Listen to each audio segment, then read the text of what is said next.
In this edition, an extended interview with the clinical psychologist Dr. Joy Degruy, widely acclaimed for her lectures on post-traumatic slave syndrome.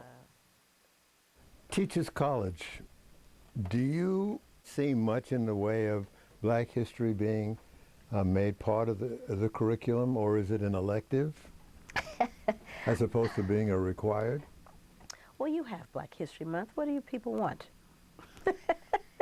I think it's a notion.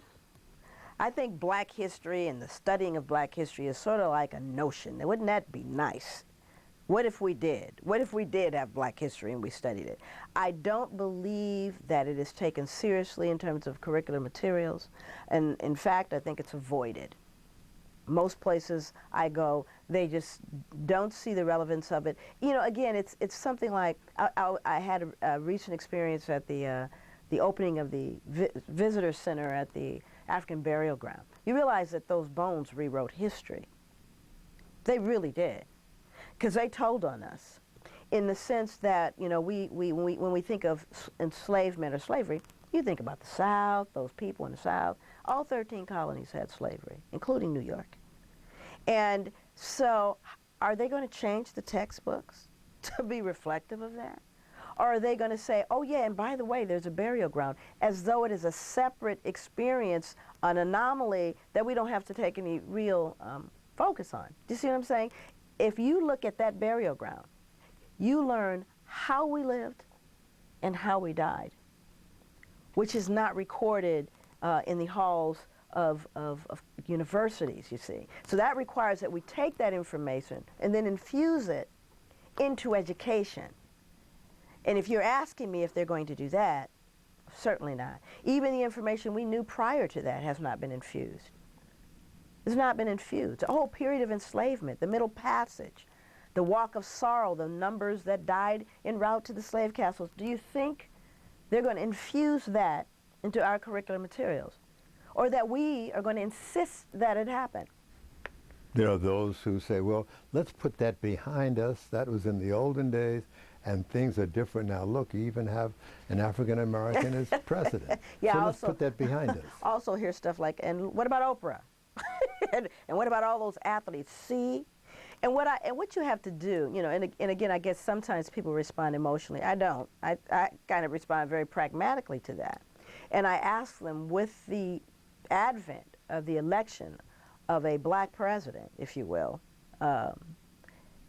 did somehow the overrepresentation of African Americans and Latinos in the criminal justice system, did they go away? Did it even decrease? As a result of the advent of this great historical moment, has there been a change in health disparities, in the poverty index?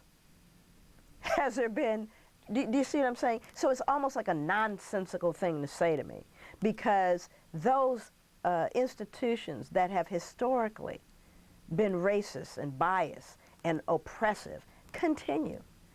The federal government said it twice themselves. They said, oh yeah, we've oppressed you for a long time during enslavement. We oppressed you after enslavement, hence Jim Crow, and we continue to oppress you. That's why they apologized. However, it was an apology that was empty, because it had no meat to it. So yeah, we oppressed you before, we're going to oppress you some more, and we're going to try not to oppress you as badly. But essentially, there's no meat to it. There's nothing to suggest that change has happened. And so I think for people who want to quickly put it behind them, let's get to that point. We don't need to look at that. And I've looked at that phenomenon, or why don't you leave? They don't tell anyone else to do that.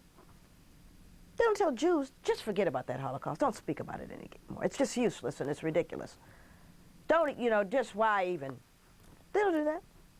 They don't, you certainly are going to tell Asian people to do that. Why do they tell us to do it?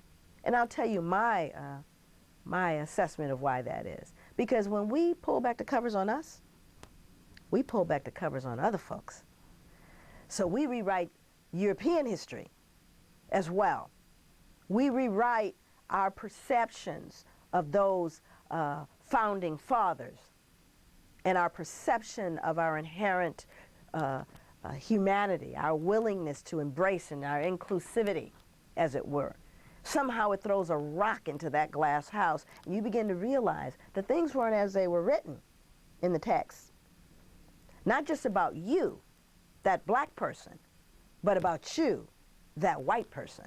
That's where the rubber meets the road. And we're not getting ready to let Timmy and Lil Sue find out what folks were really about and what they really did. That's where you're going to see the resistance and the pushback, because it's not about you seeing you. It's about everyone seeing everyone.